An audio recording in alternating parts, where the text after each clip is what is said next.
Hi, I'm Karen Moe, MD. I am a family practice doctor with UC Davis Health. I'm here to talk to you a little bit about cannabis. I have some questions that came from you guys out there, and hopefully I can get to those. I'm going to start my talk a little bit with some general information. First of all, interestingly, the questions came over using quite frequently the word marijuana.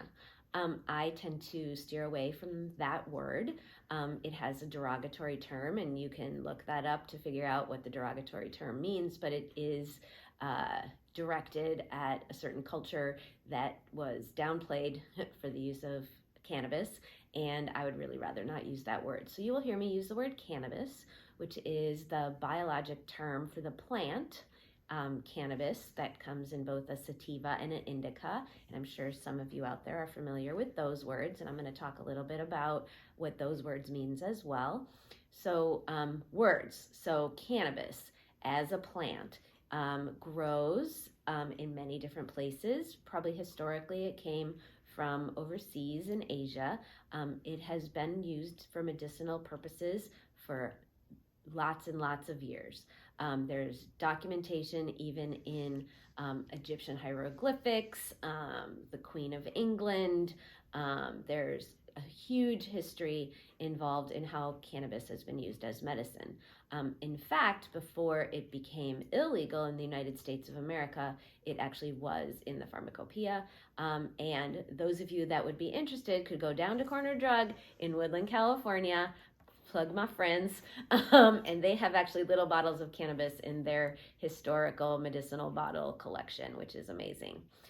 So the first misperception that I think when people come to talk to me about getting medical cannabis to use is they say, I'm here to get CBD. The cannabis plant is made up of a number of substances called cannabinoids. The cannabinoids are THC, which is short for a big long word I'm not going to share with you, and CBD, which is also short for a long word. But there's also CBN, CBG, THCA, THCV. There's a whole bunch of different cannabinoids, in fact, over 100 in a variety of different cannabis plants. We here from Davis, California are knowing about farms. I like to compare the cannabis plant to the heirloom tomato. So how people crossbreed plants of tomatoes to make different types of tomatoes for different things, some to eat fresh, some to make sauce. We in the cannabis world can blend different plants to make different flavors and different content of cannabinoids. So the different cannabinoids are in these plants, and then they are extracted to use for different medicinal purposes. THC as a component has a lot of medicinal uses. It is very helpful for sleep. It is very helpful for pain, particularly neuropathic pain. It is very good for a number of different things in the world that I have used it for in a lot of my patients. CBD also has its role here in the world of cannabis and using medicinally. It can be used for anxiety. It is a very excellent anti-inflammatory. And there are a lot of different uses for that as well. I'm not going to get into necessarily all the other minor cannabinoids in this talk, but would be happy to expound on that further. So I'm going to go from that to one of the questions that was posed, and the question is, what makes medical cannabis different from recreational cannabis? So there's a lot of different things. Mostly it's the user. So it's the user deciding, I am seeking this plant or some form of this medicine to use in a medicinal way, or I am using it in a recreational way, which interestedly, I'm sure all of you understand that a lot of recreational use of drugs is self-medication. So we're doing that all the time across the board, and don't fool yourself. So the use of cannabis as a medicinal agent is essentially what it is that you're targeting. So then it's what it is, the type of plant that you're going to use, or the type of blend of cannabinoids that you're going to seek. Then there also is varying dosing ranges. So I do like to get into that. THC in very, very high doses is what's going to get you high. So that is like what people think of THC, that's a thing. It's going to distort my brain and make me high. But it's working on your neurologic, psychologic base our brain is a very, very powerful organ, and it is the thing that helps you regulate pain, regulate sleep, regulate metabolism, regulate a whole bunch of different things in our body. So, of course, we are going to give you something that affects your brain. Typically, what we look for is lower doses in varying blends, and that's how we target different medicinal uses. People that are using it more recreationally are seeking higher and higher and higher THC content, and then that's how they're getting their recreational help, and that's what they use it for. Okay? So I think that segues very nicely into the question that was asked is cannabis an addictive substance? So I like to talk about this as an addictive substance because we all in our culture know very much about addiction. I will share with you, there's some very legal, everyday, every morning drug that we use, and that's caffeine. So caffeine is an extremely addictive substance, and nobody's throwing away their coffee pots. So that can lead to withdrawal. Physical addiction is something that means you use a small amount and you get an effect. Ultimately, you need larger and larger amounts to get the same effect, and then you start using larger and larger amounts to the degree that when the amount of drug in your bloodstream wears off, you start to experience something called withdrawal. So people start to think about that they've built up tolerance, they need to have the drug in their system. When the drug is out of your system, you're not even just enjoying it anymore, you're actually filling the receptors from something that your body's saying, I need it, I need it, I need it. You end up being addicted. I used something pretty mild like caffeine, but of course we're all aware of things like alcohol, medications called benzodiazepines, which are your Valium, Ativan, Xanax that's out there. And then the big one in the United States right now is opioids. So opioids and all the other two that I just mentioned are very physiologically addicting in that they lead to tolerance, which subsequently potentially leads to addiction. Of course, this is all in different individuals and what their background, both nature and nurture, what type of family they come from, what sort of genetic profile they have, and then of course what kind of environment they're putting themselves in as to whether they're becoming addicted, and then how they potentially seek that drug. The issue with cannabis is it does not in the same way build necessarily a physiologic tolerance in the same way. So many people can use the same amount every day, get pretty much the same effect for quite a long time. Now, if you're using higher and higher and higher doses, sure, at some point you may develop some level of a physiologic addiction, fairly minimal. That's not a whole lot of people to where you need more and more and more to get the same effect. But ultimately, you can quit cold turkey and not have a withdrawal that actually, I will speak to, opioids make you feel really, really bad as you're withdrawing, and benzos and alcohol, you actually can die from the withdrawal. I've treated people who have that happen to them, and it's very sad. But with cannabis, that's not a thing that's going to happen. You're not going to experience a physiologic withdrawal to the point that you'll feel ill. There is the episode, though, of what people think of as addiction, and the metaphor I like to use, it's similar to being addicted to things like online shopping, or porn, or a number of different things that people become addicted to that have nothing to do with our physiology and chemistry. It has to do with our physiology and chemistry in that when you get a sensation, your body releases these yummy things like dopamine, oxytocin, and you feel good about yourself, so you want to get more and more and more of that. And that is kind of how the addiction of cannabis works more so. So compare it more to that than to a true physiologic drug addiction. So I'm going to segue to another question. Another question that was posed is, isn't cannabis generally harmless? Obviously, it is not necessarily harmless. We have all kinds of stories out there. I do like to talk, and this is going to segue me into talking about delivery systems. So delivery systems are the way in which you ingest and get the medicine into your body. So everyone is fairly aware of that. You can get flower or bud, or it's called lots of different things, and you can put it in a joint, you can put it in a pipe, but essentially you smoke it. So how you smoke it is you're inhaling a vaporized form of the medicine into your lungs, and then it's absorbed through those tissues into your bloodstream. And then the medicine is circulating throughout your blood and affecting you systemically in your whole body.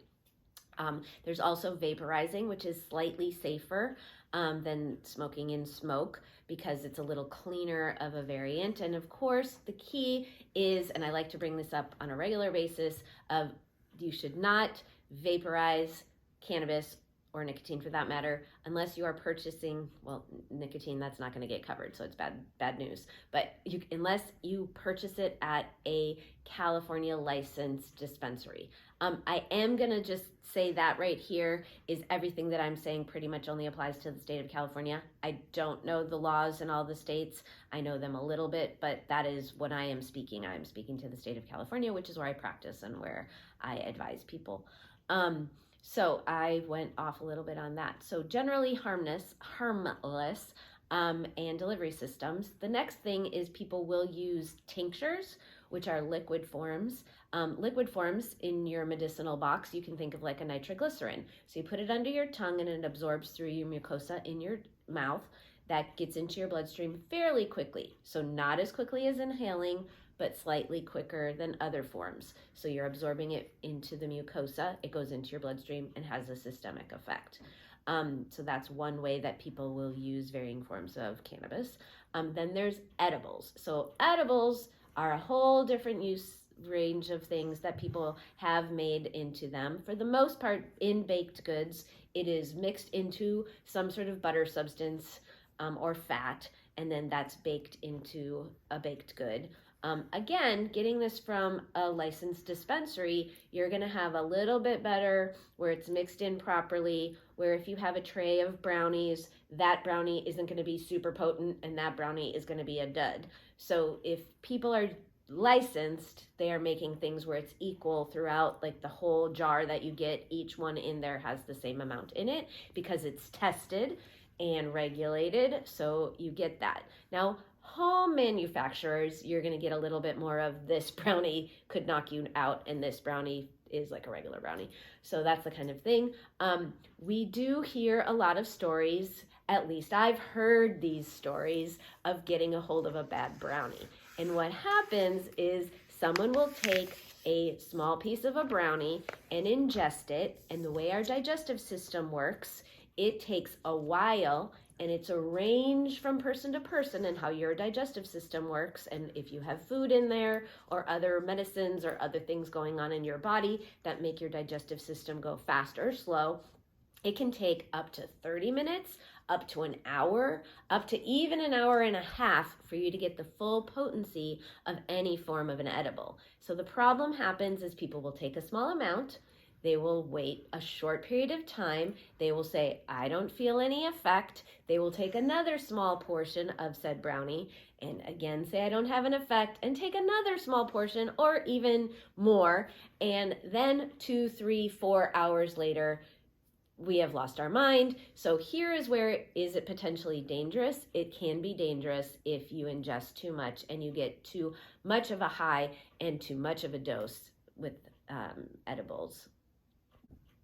So we were starting to talk about whether cannabis is potentially harmless or not. So on my podcast, Doctors on Cannabis, we did actually do an entire episode on harm reduction. And what that means essentially is across the board, what are you going to choose to either recreationally or medicinally use to help whatever symptom you may be trying to address?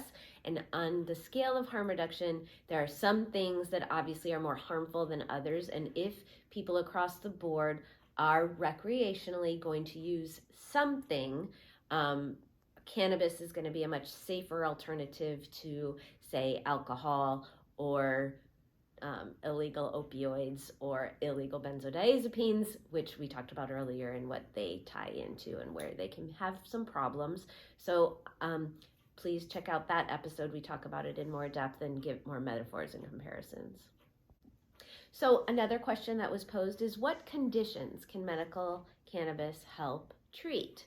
I will tell you, in my practice, primarily the main reason that I really got into using this and recommending it to patients is something we're all very aware of, is the opioid crisis.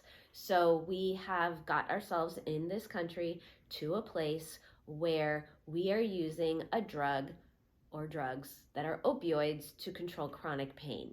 They were never, ever intended to be used for the use of chronic pain. They were intended to be used for things like fractures, things like post-surgical pain, things like you got your wisdom teeth pulled, where acutely you are having something that we assaulted your body and we want to alleviate the pain. The key of opioids is, and this is, I like to use the metaphor of opioids and how they work in your body, is they trick your brain into not seeing that the pain is happening over here. And when we assault your body with a surgical procedure, we don't want you to know that there's pain over here. But pain in our body is a reflection that something is wrong.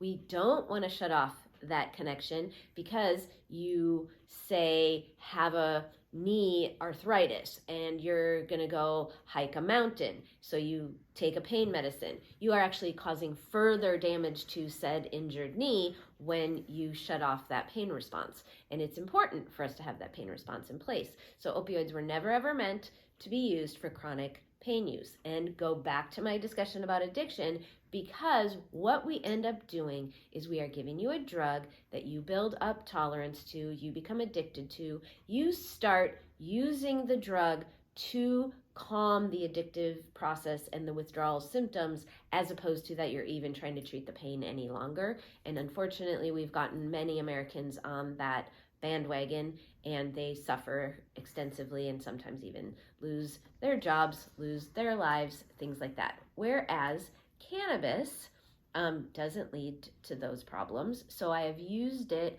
quite a bit because our country decided we're going to give everybody these opioids and now everyone's addicted, and then we're going to turn the page and say, now we're in a crisis and we're going to take them all away. Well, that doesn't work very well either, because people need to be weaned off these medications. They need to be treated with respect. They need to be told and understood that their medication is necessary for their pain, but we have to change the thinking in that we can address your pain issues in much more reliable ways that don't lead to problems through a variety of different things. Cannabis is one of the things that I use, but I also use mind-body techniques and Reiki and acupuncture and exercise and chiropractic care and all sorts of different things like that, where we can actually get to the source of the pain and help you not have pain any longer.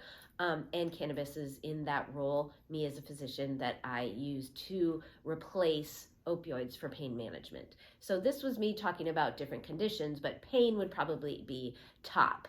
I would say next to that, and not a pretty close second, would be sleep.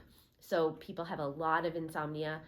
I have actually given in various settings a whole talk on just talking about sleep and sleep management and helping people get sleep that they need. There's so many reasons why we need to sleep, although we don't understand why. There's a lot of studies looking at that, but we do definitely need sleep. It is a problem for a lot of people, and I have found a lot of people have gotten benefit from the use of cannabis.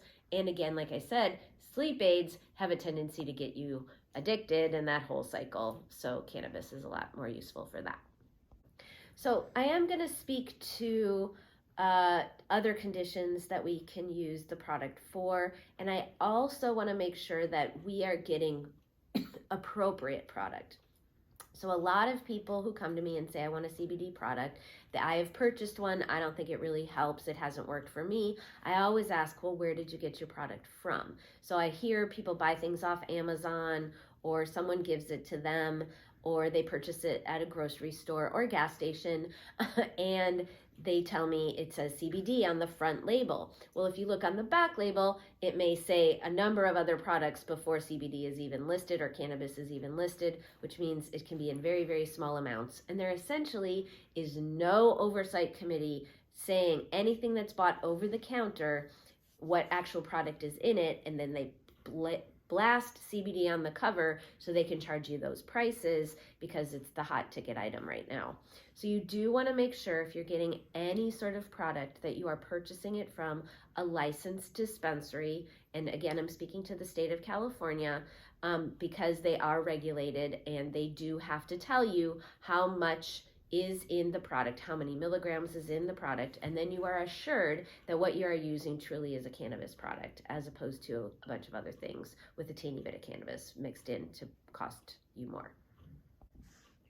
So someone asked about legalization and tax revenue, and that really isn't my specialty as a physician, but I do have opinions like many of us do. There's something that I'm a little concerned about federal legalization in that it will become a big ticket item. It will become big business, similar to how big pharma has been taken over. It will become overtaxed. It will become a problem. And I really worry about them taking away, and whole plant medicine is what I like to talk about. And I worry that they will take this substance and try to isolate out medicines to put it into pills to make it be like another pharmaceutical, which I'm a big fan of whole plant, keep natural, use the cannabinoids in the area so we don't mess it up. And I just do, to a certain degree, worry about it becoming federally legal and getting messed up. Also, yes, there's tax benefits and things like that, but what we start to do is we price people out. And my belief system is such that I really want to make sure that the people that need the medicine can get the medicine. And if it's only people that have the dollars can get the medicine, that's something I just don't believe in. And I'm sorry to get on my little soapbox, but I'm a little worried about federalization causing it to be cost prohibitive. The piece that's beneficial of that, though, and this is where it's really hard, and I do walk this line of that when it is legalized, we do avoid the thing I just talked about, in that it is properly tested by third-party testers, and then when we are purchasing a product and it is labeled appropriately, we do know that what we are getting is what we are getting because someone else has tested it, not relying on the honesty of a corporation. Ha, ha, ha. So I was speaking to the cost issues and its connection to potentially turning into a big pharma. And this is where, in my opinion, take it as that, that pharma doesn't like this plant and doesn't like this plant being used as medicine, because guess what you can do? Grow it in your backyard. So who is happy about the fact that we can create our own medicine on our own? And I am a dreamer, and someday I wish to hold classes and teach people how to grow.